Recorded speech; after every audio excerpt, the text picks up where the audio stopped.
Merci pour cette présentation tout à fait complémentaire de la précédente, en insistant, au-delà des performances techniques des matériaux, sur tous les aspects de chaîne logistique, d'interactivité qui est important, qui existe aussi dans d'autres business, mais là ça a été particulièrement mis en évidence. Je pense que 2 points importants aussi sont apparus, celui des compétences auxquelles on ne peut être que tous sensibles, soit parce qu'on en a besoin, soit parce qu'on pense à son futur métier ou comment se positionner dans la société, et puis aux usages.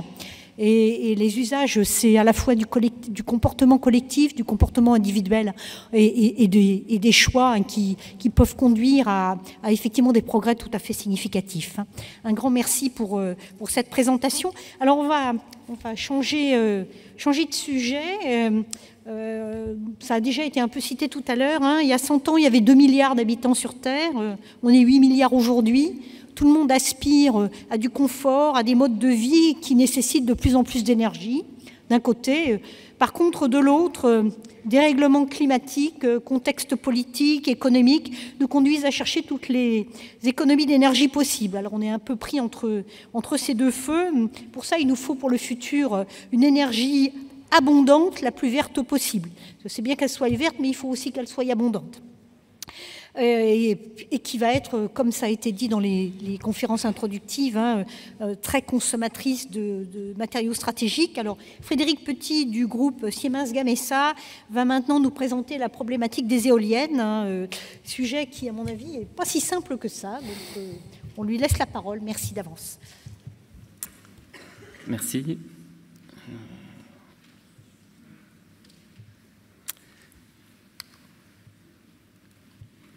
Oui, donc bonjour, donc Frédéric Petit, donc je suis président de Siemens Gamesa France et puis également je suis membre de France Énergie Éolienne, donc une association donc, qui travaille pour le secteur, un peu à l'instar des associations pour l'automobile. Donc l'image que vous voyez derrière moi, en fin de compte, c'est une usine qu'on vient d'ouvrir au Havre cette année. Donc c'est le plus gros projet industriel jamais fait en France dans les ENR.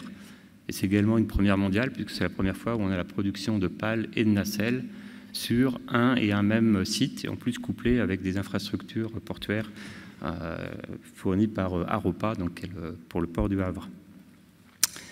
Donc je vous parlerai évidemment un peu d'énergie, des avantages que l'on voit pour la société pour la solution éolienne. C'est une des solutions à la question, aux enjeux énergétiques. Et puis, on viendra plus précisément après sur les matériaux, le recyclage, et on reparlera des aimants permanents et des terres rares, évidemment, et puis la croissance du marché de l'éolien, pour vous donner un aperçu.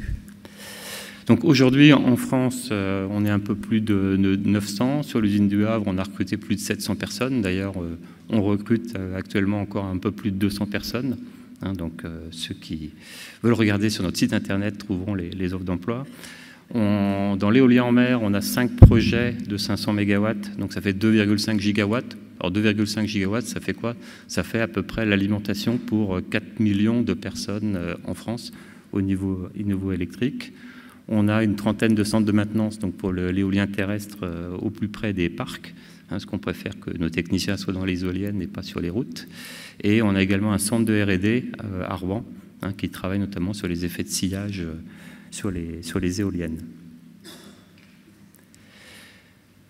Donc sur l'énergie, peut-être ce qu'il faut voir, c'est que le défi, c'est de faire en même temps de l'efficacité, de la sobriété. C'est-à-dire que la France s'est engagée à atteindre la neutralité carbone en 2050, et pour ça, on va baisser notre consommation globale d'énergie, donc de à peu près 1600 TWh à 900 à 1200 selon les scénarios. Donc on va baisser de 40%.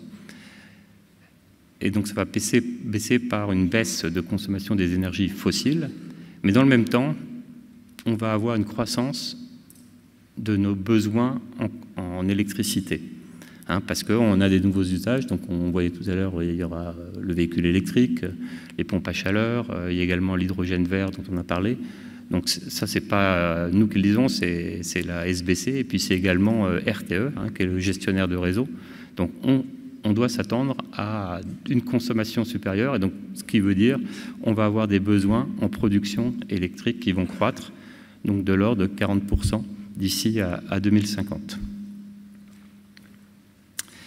Donc pour ça, le gestionnaire de réseau a donné un aperçu, donc a fait un travail, on va dire, scientifique pour éclairer le politique, pour dire les différents choix. Donc comment est-ce que j'atteins cette neutralité carbone, et avec un scénario sûr entre différents mix, hein, donc de l'éolien, du solaire, de l'hydraulique, du nucléaire, et évidemment en arrêtant tout ce qui est centrale à charbon et en réduisant le gaz.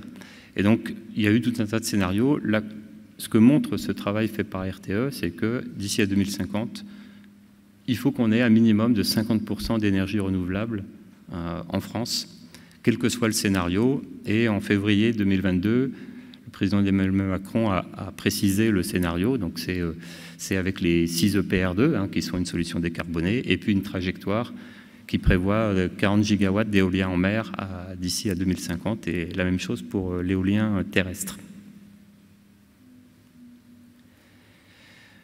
Donc, en termes d'émissions carbone, que fait Siemens Gamesa? Donc, on est aujourd'hui déjà neutre en carbone. On sera net zéro donc, sur les scopes 1 et 2, donc la partie donc, directe et indirecte d'ici à 2030. Et en 2040, on sera également net zéro, y compris sur le scope 3. Donc pour une fois, on essaye de travailler comme un bon cordonnier, donc c'est-à-dire qu'on s'est appliqué aussi, donc l'ensemble de nos consommations électriques pour tous nos sites sont d'origine ENR, donc énergie renouvelable.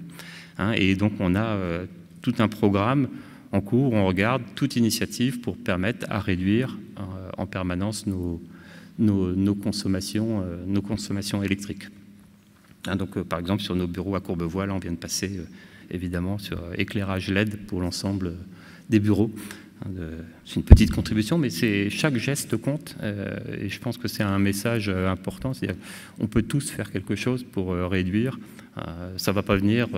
Voilà, c'est un ensemble de petites rivières qui vont faire à la fin qu'on va atteindre cette neutralité carbone qui est nécessaire.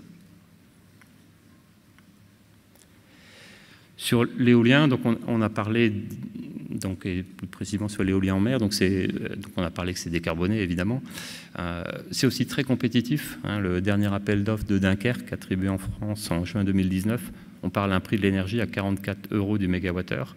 Donc aujourd'hui, c'est un prix qui fait rêver. Hein. Aujourd'hui, on est sur des prix de l'énergie à 150, 200. On a eu vraiment des futurs sur le prix cet hiver à 1600 € du mégawattheure. Hein, donc l'éolien terrestre, c'est pareil. Hein. Aujourd'hui, l'éolien va rapporter en France à peu près 23 milliards d'euros. Hein, donc c'est la Cour des comptes, hein, la Commission de régulation de l'énergie qui a donné les chiffres.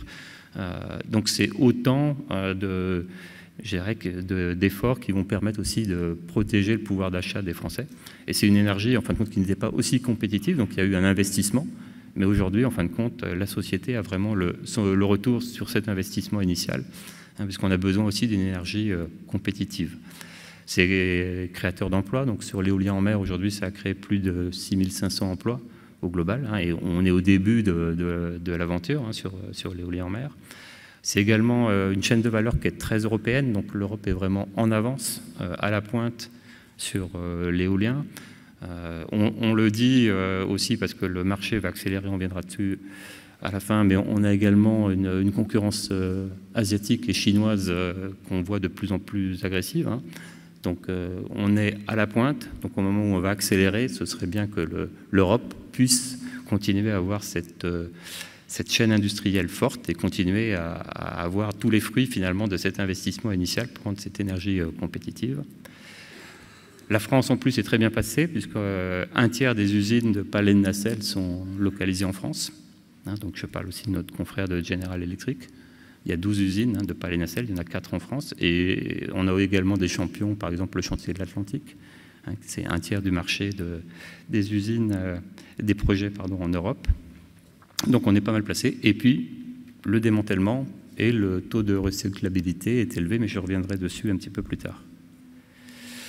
Donc aujourd'hui, quand on fait nos éoliennes, on applique le cycle de vie. Donc on regarde depuis la conception de l'éolienne, les matériaux, la production des éoliennes, leur installation en mer, la partie maintenance. Donc les éoliennes sont designées pour durer un minimum de 25 ans. Si le site le permet, ça peut aller au-delà, assurer les opérations de maintenance, et puis jusqu'au démantèlement. Donc voilà, donc c'est quelque chose qui fait partie, je dirais, de l'ADN pour concevoir nos modèles d'éoliennes.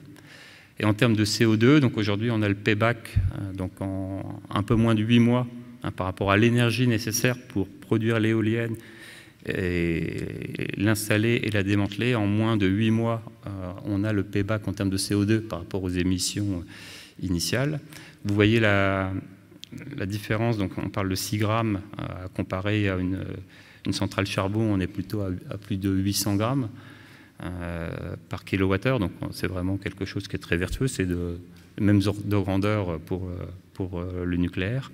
Et puis sur la droite, vous avez les émissions de composants. Donc ce que vous voyez, c'est qu'une éolienne, c'est constitué de quoi principalement? Il y a de l'acier, il y a de l'aluminium, il y a également du cuivre. Donc c'est des matériaux qu'on sait recycler simplement. Donc aujourd'hui, une éolienne, elle se recycle déjà à plus de 90%. Il y a néanmoins un challenge, en tous les cas, c'est sur les pales, sur laquelle on travaille, puisque les pales aujourd'hui, on sait faire ce qu'on peut appeler une valorisation thermique, donc faire aller les brûler dans des cimenteries, donc ce qui n'est pas la solution la meilleure, mais voilà, c'est quelque chose qui est faisable. Donc on a travaillé pour rendre les pales recyclables, et en fin de compte, on a trouvé une solution. Donc on a mis sur le marché l'an dernier, en 2021. Donc on sait en fin de compte reséparer la fibre de verre de la résine. En fin de compte, on a changé, c'est une nouvelle sorte de résine où en trempant la pale en fin de vie dans un bain légèrement acide et chauffé à 70-80 degrés, on sait reséparer la fibre de verre de la résine et donc pouvoir réutiliser aussi bien la fibre de verre de la résine pour aller dans l'automobile pour des tableaux de bord ou faire des coffres pour les avions ou des coques de protection pour les écrans plats. Donc c'est quelque chose qu'on a proposé, qui sera mis en œuvre d'ailleurs en France et produit dans l'usine du Havre pour le projet de Courseulles-sur-Mer. Et depuis 2 mois, on le propose également pour l'éolien terrestre. Donc c'est quelque chose qu'on sait gérer, qu'on peut proposer et qu'on propose à nos clients. Voilà, donc en termes de caractéristiques techniques, en fin de compte, et de garanties, c'est exactement les mêmes garanties qu'on donne à nos clients, et en termes de durabilité, il n'y a pas d'impact, en fin de compte, par rapport à ce type et cette nouvelle résine, et donc on pense que ça crée pas mal de valeur pour nos clients et aussi pour la société.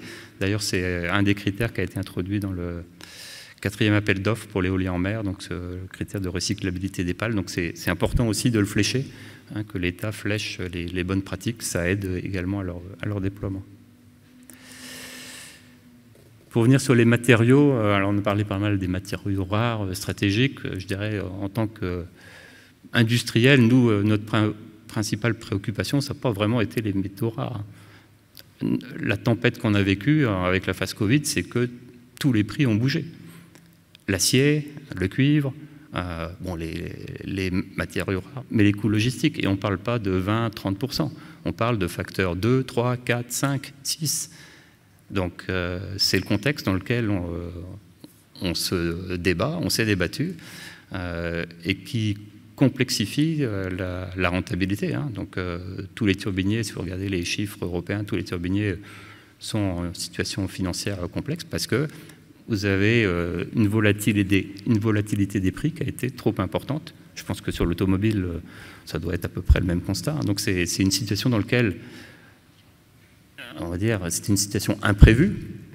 Les contrats sont prévus avec des indexations, mais pas avec des facteurs. On parle de pourcents, là on parle de facteurs. Donc on travaille néanmoins, donc on travaille avec nos clients, on travaille avec nos sous-traitants pour avoir des contrats à long terme. Également avoir une juste répartition, et une répartition équilibrée du risque lié à ces évolutions. Et puis en même temps, on pense que le sujet de souveraineté industrielle doit revenir au cœur de préoccupations. Donc on en reparlera tout à l'heure, mais par exemple sur les aimants permanents ou sur les terres rares, on savait le faire. On savait le faire en France il y a 25 ans, 30 ans. On a laissé partir cette industrie, rien ne nous empêche de mettre des systèmes pour permettre de la faire revenir en France, en Europe. En tous les cas, c'est quelque chose qu'on appelle de nos voeux. Et surtout, donc, cette volatilité des prix elle nous impacte, puisque comme vous le voyez sur la droite, si une éolienne vaut 1 €, il y a 70 centimes qu'on achète, nous, à l'extérieur, sur le marché, auprès de sous-traitants. Donc, c'est 70% d'achat pour 30% de valeur ajoutée par les équipes Siemens Gamesa en propre. Donc, sur les terres rares et les aimants permanents, donc on les met en œuvre donc, sur les éoliennes en mer depuis 2015. Avant, on était sur des technologies avec multiplicateurs sans aimant permanent. Aujourd'hui, bon, les terres rares, tout le monde le sait, elles sont surtout de rares que le nom, mais il y en a un petit peu partout sur la planète. Mais la question, c'est plutôt qu'aujourd'hui, les seuls fournisseurs d'aimants permanents, ils sont en Chine. Donc c'est quelque chose qui, forcément, on regarde avec attention. Je pense que l'automobile est dans la même démarche. Donc avoir un système où on pourrait relocaliser des productions en Europe et en France d'aimants permanents, allons-y, faisons-le. Faisons-le pour regagner en souveraineté si le choix politique est de dire que c'est une ressource et un composant stratégique. En tous les cas, il y a au moins 2 filières importantes pour lesquelles ça l'est. Donc avançons sur ce sujet avec l'État. Peut-être une précision sur le recyclage, puisqu'on a parlé. En fin de compte, on a mis, quand on a basculé la technologie avec multiplicateur et aimant permanent, on a installé une dizaine de prototypes à terre pour être sûr de notre coût. Donc on a recyclé les aimants permanents. Donc on sait le faire. On l'a fait pour reproduire des nouveaux aimants permanents pour des éoliennes plus puissantes. Donc c'est quelque chose qu'on maîtrise.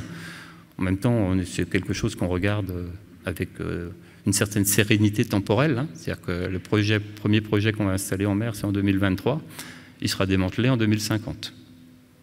Donc je pense qu'on a le temps d'en reparler dans ces conférences de la meilleure solution. Donc il y a une solution technique, on peut certainement l'optimiser, mais c'est un sujet, en tous les cas, qui est techniquement qu'on sait maîtriser. Alors il y a l'avantage de l'éolien, c'est que c'est pas une répartition diffuse un peu partout, c'est assez simple de savoir où est-ce qu'il y a l'élément permanent.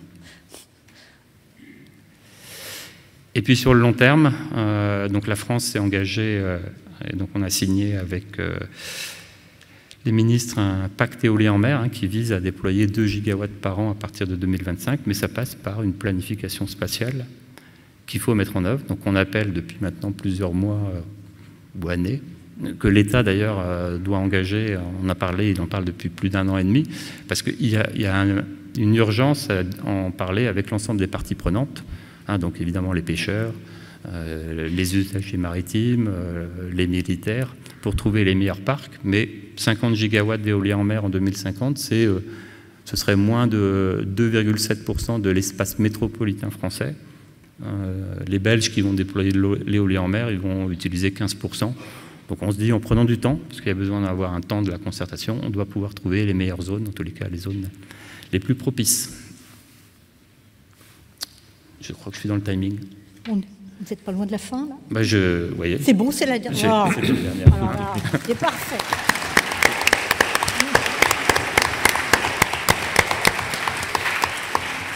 Merci beaucoup pour toutes ces perspectives. Et moi, j'ai retenu, et je pense que ça va avec ce qu'on disait tout à l'heure sur le comportement individuel. Chaque geste compte. Donc, il n'y a pas de petit geste sur l'énergie. Par contre, moi, j'avais une question tout de suite pour lever... le parc d'éolien, les éoliennes ont une durée de vie qui est relativement longue. Vous parliez de recyclage. Est-ce que vous recyclez aujourd'hui beaucoup d'éoliennes qui ont été construites dans le passé? Donc les éoliennes sont conçues pour une durée de vie de 25 ans.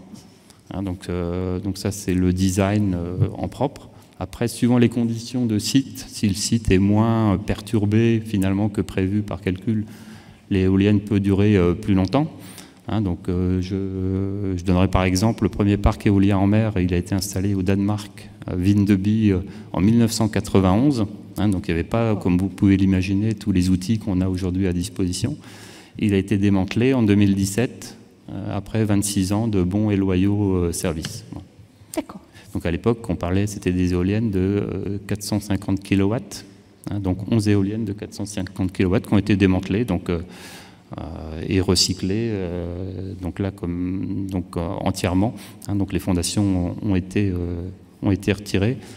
Donc 450 kW à comparer. Aujourd'hui, on a installé un prototype qui a battu le record de production en 24 heures. Donc c'est une éolienne de 14 MW. Okay. Merci pour cette réponse, cette question que j'avais en tête.